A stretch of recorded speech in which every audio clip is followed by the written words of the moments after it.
오늘은 2023년 7월 5일 한국 성직자들의 수호자 성 김대건 안드레아 사제 순교자 신심미사입니다. 성부와 성자와 성령의 이름으로 아멘. 마테오가 전한 거룩한 복음입니다.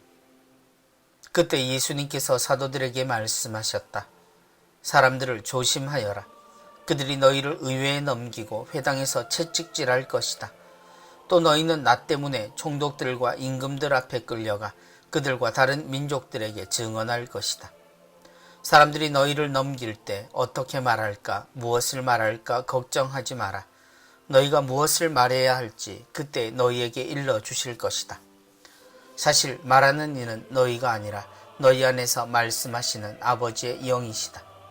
형제가 형제를 넘겨 죽게 하고 아버지가 자식을 그렇게 하며 자식들도 부모를 거슬러 일어나 죽게 할 것이다. 그리고 너희는 내 이름 때문에 모든 사람에게 미움을 받을 것이다. 그러나 끝까지 견디는 이는 구원을 받을 것이다. 주님의 말씀입니다. 그리스도님 찬미합니다.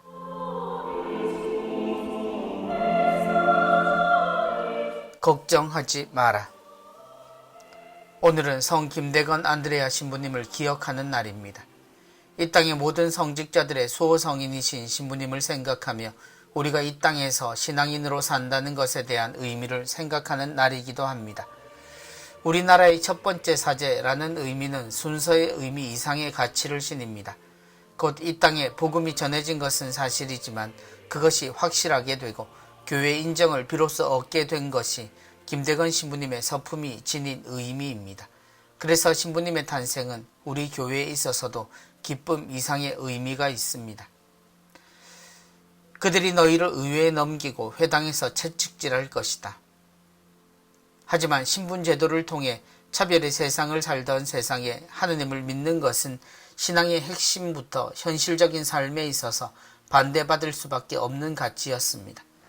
새로운 것이 아니라 잘못된 가르침으로 지적받을 수밖에 없는 가르침에 그를 쥐고 있던 사회 지도층에 맞서기에 이 신앙의 초기 사람들은 대응할 방법이 거의 전무했습니다.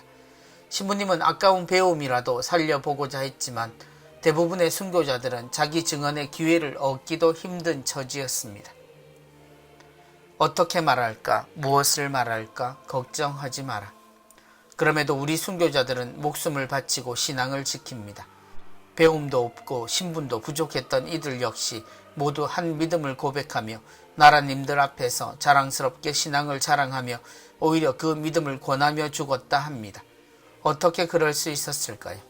그것이 오늘 복음 말씀의 해답입니다. 우리는 지식을 걱정할지도 모르지만 신앙은 원래부터 지식의 문제가 아니라 삶의 문제였기에 삶을 사는 이들에게 하느님은 우리 모두가 서로 사랑하며 살아가는 삶이 하느님, 곧 모든 것의 근본 가치라는 것을 알았고 또 그렇게 사는 이들이었기에 그들은 목숨을 잃어도 포기할 수 없었던 겁니다. 사실 말하는 이는 너희가 아니라 너희 안에서 말씀하시는 아버지의 영이시다. 순교자의 후손임을 자랑하는 우리는 그들의 죽음이 아닌 삶을 자랑하는 것입니다. 그렇게 사는 것은 배움의 문제가 아니라 인생의 진리이고 우리의 근본이기에 배우지 않아도 지식에 글을 읽지 않아도 알 수 있고 당장 살 수도 있는 가치입니다. 그래서 이 땅에 전해진 그리스도의 가르침은 종교가 아닌 삶으로 자리 잡았습니다. 죽음 앞에서도 두려워하지 않았던 복음 속 주인공을 선조로 두고 있는 우리는 그들의 신앙을 되살려내야 하는 숙제를 안고 있습니다. 삶이 아니면 풀리지 않을 숙제입니다. 성부와 성자와 성령의 이름으로 아멘.